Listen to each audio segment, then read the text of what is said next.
Olá, estamos aqui para fazer uma entrevista com o Júlio, ele é supervisor da UGI, supervisor do Marcos, eu sou o Silas, essa aqui é a Jéssica. E Júlio, você pode falar um pouquinho de você, sobre o seu trabalho? Como você já disse, eu sou o Júlio, trabalho na Eugin SA, estou há 19 anos na Eugin, mais especificamente na divisão de peças, né? Iniciei a minha trajetória na Eugin como office boy, era estagiário. Depois de um ano como office boy, apareceu uma oportunidade, eu fui efetivado para trabalhar como auxiliar de estoque na divisão de peças. E trabalhando com as rotinas de estoque, separação, conferência, esse tipo de atividade. Com o passar dos anos, eu comecei a receber algumas oportunidades, algumas portas abrindo lá dentro. Eu fui trabalhar como auxiliar da área de planejamento de estoques. Depois, com o passar do tempo, eu me tornei o programador responsável do planejamento de estoque de peças. Depois fui trabalhar na divisão comercial, né, como auxiliar de vendas, depois assistente de vendas, também sempre na área de peças. E há mais ou menos há uns 6 anos surgiu a oportunidade, eu fui efetivado como supervisor para administrar todas essas divisões. Né? Então, como supervisor, eu cuido da área comercial, planejamento e administração dos estoques. E você já planejava? Você já fez um plano de carreira para chegar a esse cargo que você se encontra agora? Inicialmente, como eu entrei na Eugin ainda bastante jovem, né? Eu não tinha bem definido um plano de carreira ainda, mas com o passar dos anos, com a evolução que eu acabei tendo na minha vida profissional, aí eu comecei a de repente já pleitear um cargo de liderança, com o tempo de experiência que eu tenho dentro da mesma divisão, eu conheço muito bem todos os processos lá dentro, então com o passar do tempo eu comecei a pleitear um cargo de liderança e ainda assim, pretendo ainda estender dentro da Eugin mesmo, provavelmente dentro dessa divisão, mas de repente surgiu uma outra oportunidade em uma outra divisão também. E você fez isso, você buscou conhecimento, você buscou estudar?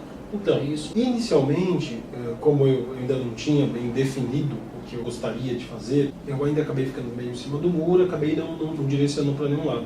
Quando começaram, principalmente, a surgir a oportunidade de trabalhar na área de planejamento de estoques, depois posteriormente na área de vendas, eu decidi me especializar no segmento de climatização e refrigeração comercial. Porque a Eugin, ela trabalha com vários tipos de mercado diferentes. Toda a parte de climatização, refrigeração, máquinas de costura, eletroeletrônicos, gerador fotovoltaico e várias outras linhas.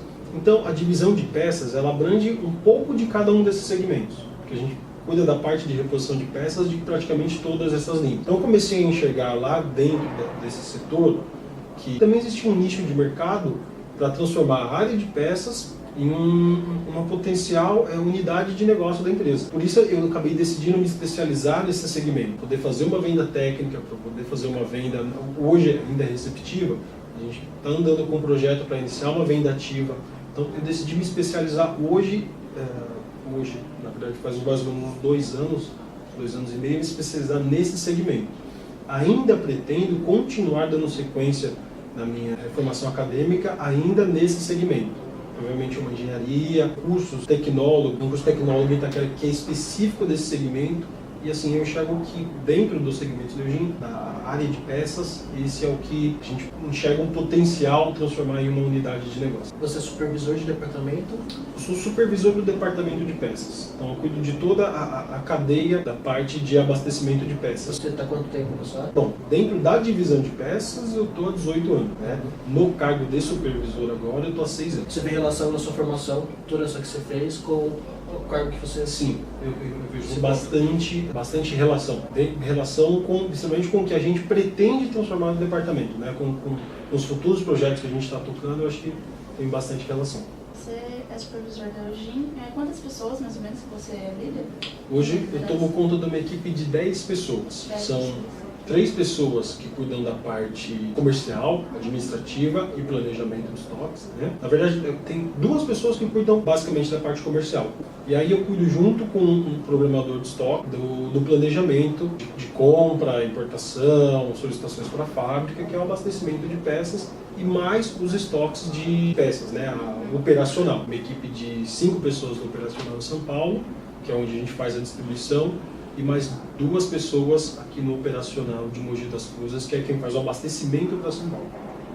E a sua equipe, como que você define as características? As pessoas são muito diferentes umas das outras? Sim, eu acho que as pessoas são bem diferentes umas das outras, mas eu vejo isso como algo positivo.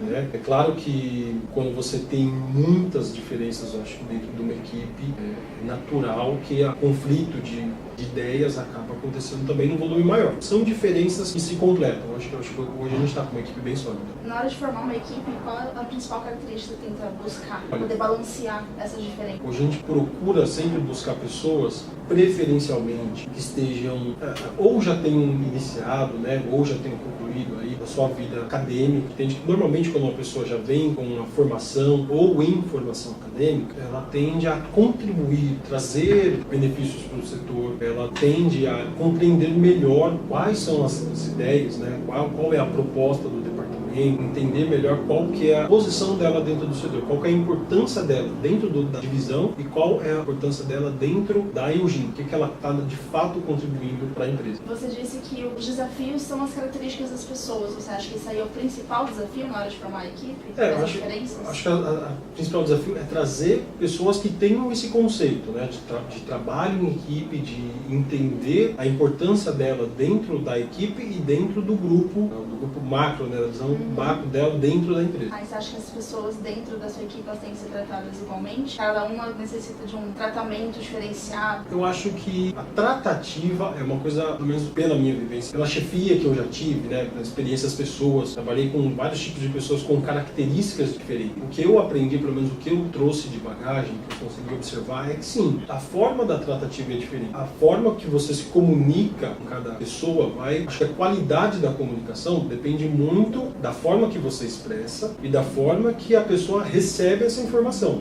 Então, assim, cada pessoa tem uma característica diferente para receber aquela informação. Eu tenho pessoas que trabalham comigo já há bastante tempo, então eu consigo ser mais objetivo e direto com elas, sem muito rodeio, e elas entendem rápido, absorvem aquilo. Às vezes até em alguns momentos tensos, um pouco mais, ela consegue absorver aquela informação e executar. Algumas pessoas, você precisa cercar bem a informação, cercar bem o que você está pedindo, ser mais cuidadoso, o máximo, para que aquela pessoa consiga absorver de fato qual que é o objetivo, o que de fato você está pedindo para ela, né? Então, assim, eu acho que assim, a tratativa ela vai variar de pessoa para pessoa. O seu papel como líder para a equipe, como que você acha que eles têm essa visão, esse impacto nos resultados?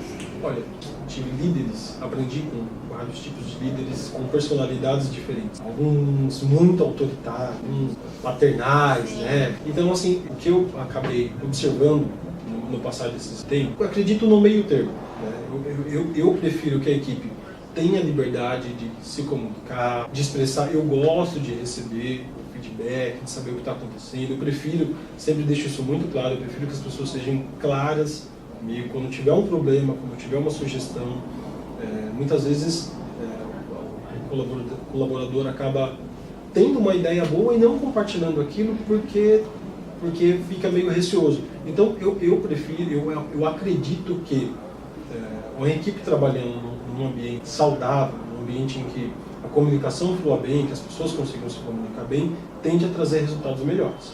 Acho assim, aquela equipe que trabalha com medo do líder acaba talvez produzindo, talvez sim, eu acho que com qualidade também, mas eu acho que acaba ficando um pouco retraída e deixando de compartilhar ideias, desenvolver o próprio desenvolvimento pessoal e da equipe. O profissional, estando à vontade, ele tende a expandir, a crescer e trazer isso para dentro da equipe.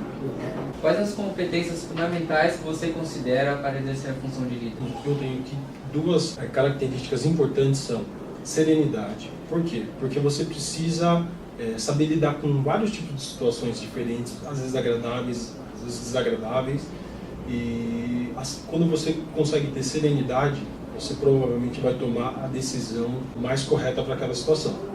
E a outra é a resiliência, da mesma forma, para lidar com os desafios de tratativas com pessoas, de responsabilidades que você, como administrar os desafios que você recebe, dos seus superiores, como delegar. Eu acho que são as 2 características, pelo menos, que eu procuro seguir sempre, serenidade e resiliência. Em qual perfil de liderança você se encaixa? Aquele mais democrático, que você tinha comentado, que você gosta de trabalhar com equipe, ou mais autoritário, que você já trabalhou com o chefe dessa maneira? Eu ainda prefiro seguir uma linha mais democrática, uma linha que meio facilita a comunicação com toda a equipe, facilita a troca de ideias e acho que colabora para o crescimento da equipe e o crescimento pessoal de todos. Você considera que uma pessoa nasce líder ou você acha que algo vai se desenvolvendo aos poucos, pensando em você, ou questão dos seus liderados também? Eu acho que a pessoa pode nascer líder, mas assim, eu acho que o fato dela talvez não nascer com essa característica não impede ela de, com o tempo, desenvolver isso aí. Eu basicamente não acho que talvez eu tenha nascido como líder, mas eu acho que eu consegui absorver bem, eu acho que eu tive bons líderes com características bem diferentes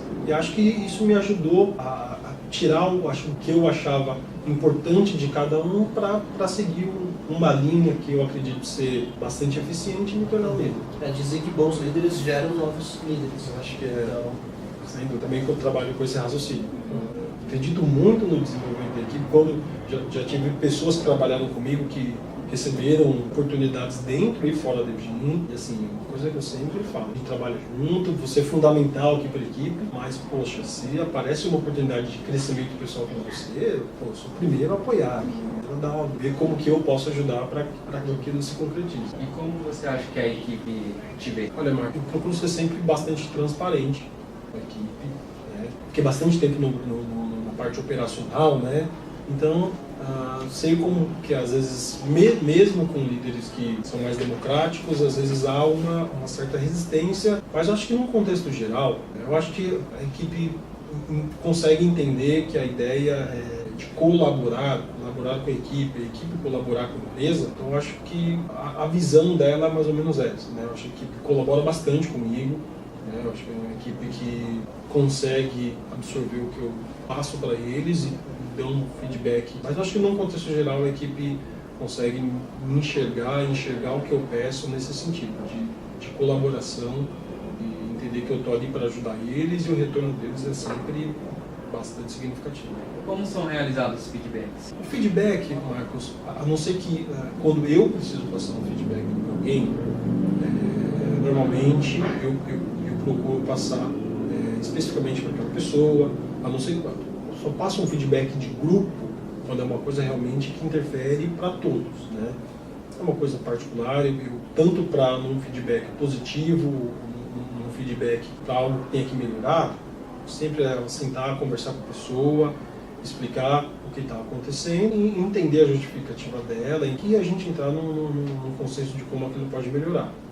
Quando tem algo para melhorar, eu sempre gosto de trabalhar de uma forma aberta para que todos tenham liberdade de vir falar comigo e eu ter essa comunicação com eles também. E qual a importância do líder, o papel no futuro? Olha, a revolução tecnológica aqui é sempre muito rápida e acho que o líder no futuro ele tem que se moldar a isso, né? Tem que se moldar a conhecer tecnologias novas, assim, é algo que eu pretendo começar a trazer mais para o meu mundo também, utilizar ferramentas para melhorar o feedback, a forma do feedback e entender que hoje as pessoas, de modo em geral, têm muito acesso à informação, né? A gente voltar naquele líder dos anos 50, 70, era uma coisa mais, né? Exatamente, era uma coisa mais, o pessoal via o líder como tinha medo de falar com ele. Chefe, né? O chefe era uma pessoa intocável. E acho que hoje não, né? Eu acho que o caminho da liderança é esse. Ter boa comunicação com a equipe, receber as informações que a equipe tem para te passar, as ideias, e eu entendo sempre uma liderança colaborativa, uma liderança, o que a gente falou antes, uma liderança que vá criar novos líderes. Qual é o maior desafio da liderança? Eu acho que o maior desafio da liderança é conseguir fazer a leitura particular de cada membro da sua equipe e, ao mesmo tempo, conseguir fazer uma leitura geral de como aquela equipe se comporta dentro das metas, dentro dos desafios. Eu acho que o desafio está em você conseguir fazer essa leitura e conseguir uma estratégia para que as metas e os planos sejam alcançados, né? Eu acho que como a particularidade de cada pessoa interfere muito na forma como você se comunica, na forma como ele recebe essa comunicação. Então, você conseguir fazer uma leitura refinada, particular de cada colaborador e da equipe no contexto geral, permite com que você seja mais assertivo nas suas decisões. Então você considera que a questão de lidar com as pessoas e gerenciá-las é mais complexo do que alcançar as metas em si. Sim, eu acho que esse é o... Talvez se eu fosse enumerar, provavelmente o número 1 seria lidar com as pessoas, ter essa gestão das pessoas mesmo. Eu acho que é o grande desafio do líder. As particularidades de cada um dentro de uma equipe, né? Exatamente. A gente agradece a presença do Júlio, todo o grupo. Uma boa noite para vocês. Eu também queria um agradecimento para o Marcos, Silas. para o Silas, para a Jéssica e agradeço também a oportunidade de poder ter colaborado com o trabalho de vocês. Obrigada. Obrigado, viu? Obrigada.